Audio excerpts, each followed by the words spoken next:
duda, el capítulo anterior les dije que les iba a hacer como una suerte de resumen de ese capítulo porque sabía que tenía mucha información. Básicamente lo que hablamos en el capítulo fue abordar algunas de las principales teorías de la creación del universo, tanto científicas como apoyadas también en lo que dice la Biblia.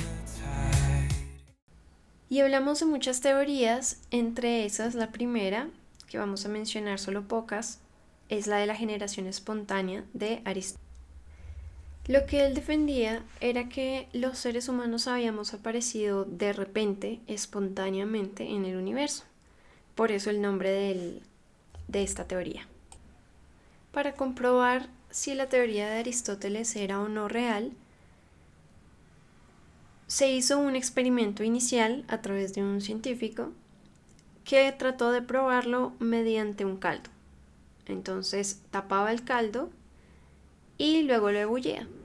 Entonces ahí descubrió que no habían organismos dentro de ese caldo y luego destapaba la olla y ahí aparecían unos organismos. Entonces él comprobó en ese momento, o mediante ese experimento quiso comprobar que la teoría de Aristóteles era verdad. Sin embargo, aparece otro científico y hace otro experimento, esta vez sin destapar la olla, y se descubre que no es posible que haya ningún organismo. Muchos intentaron hacer el mismo experimento con carne, sin moscas, con caldo, bueno, con diferentes materiales o ingredientes, pero no fue sino hasta que Pasteur aparece que esta teoría es absoluta y completamente refutada y recontraconfirmada que no es posible. Porque ¿qué es lo que dice él? Él hace el experimento con lo del caldo, mediante un juego de probetas y demás, lo ebulle, efectivamente lo tapa y efectivamente no hay organismos. Pero luego lo destapa, vuelve y lo ebulle, no hay organismos, pero de repente aparecen unos organismos. Pero entonces, ¿qué es lo que decía Pasteur? Que esos organismos que aparecían era debido al aire. Eran partículas que se encontraban en el aire, u organismos que se encontraban en el aire, que iban a parar dentro del caldo al destaparlo. Luego volvió a sellar el caldo, volvió a ebullirlo, volvieron a desaparecer estos organismos y así fue como finalmente logró comprobar que esa teoría de Aristóteles no era posible. Ahora, él le explicó que fue parte de su teoría y de su aporte a la ciencia, que obviamente fue la clave de lo que llamamos ahora pasteurización, y consiste en usar distintas temperaturas para ver cómo reaccionan los microorganismos a ellas. Y por supuesto es la clave del proceso de la pasteurización, que se usa más que todo en la leche. Al comprobarlo, él eliminando las bacterias que estaban dentro de la leche recién ordeñada. Luego de Pasteur van a venir otros científicos con otras teorías, dentro de las cuales está una, que es la de la supernova, que consiste en que una supernova explota y de los residuos de esa explosión, al chocar con una nube de partículas, se forman otros componentes que van a ser como los componentes madres, si se puede decir, de la creación del planeta Tierra. A su vez, mediante los siglos o el tiempo y distintos meteoros que caían o que llovían entre choques de protoplanetas, meteoritos y demás, se iba formando la luna, que se iban como aglomerando esos protoplanetas o esos residuos de protoplanetas, se iban aglomerando hasta formar la luna.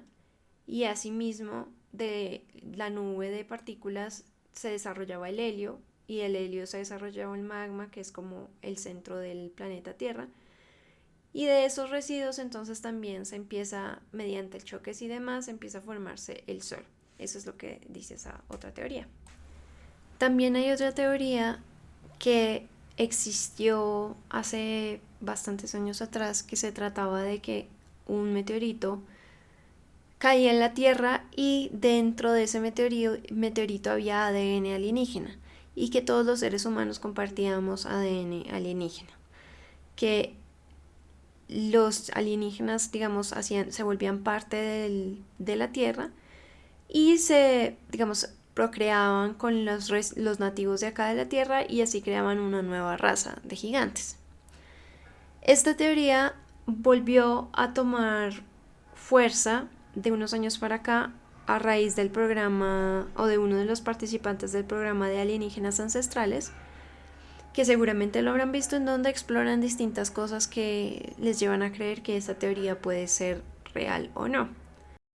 Luego vienen las teorías de la evolución, y otra cosa que hacía en el capítulo anterior era que hacía una comparación entre algunas cosas que coincidían tanto en la ciencia como en la Biblia, de componentes que hacían parte de la creación, como la lava o el fuego, como la oscuridad, el caos, el agua. Algunas de las cosas que se mostraban podían tener más relación si se tenía en cuenta un versículo de la Biblia donde dice que un día son como 1000 años y 1000 años son como un día para Dios. Y así termino este breve resumen del capítulo pasado. En próximos capítulos tal vez les cuente un poco de la teoría que volvió a tomar fuerza más recientemente sobre los alienígenas o la ascendencia alienígena respecto de nosotros, especialmente mediante un libro que, si no lo han leído, pueden irlo leyendo, que se llama Elohim.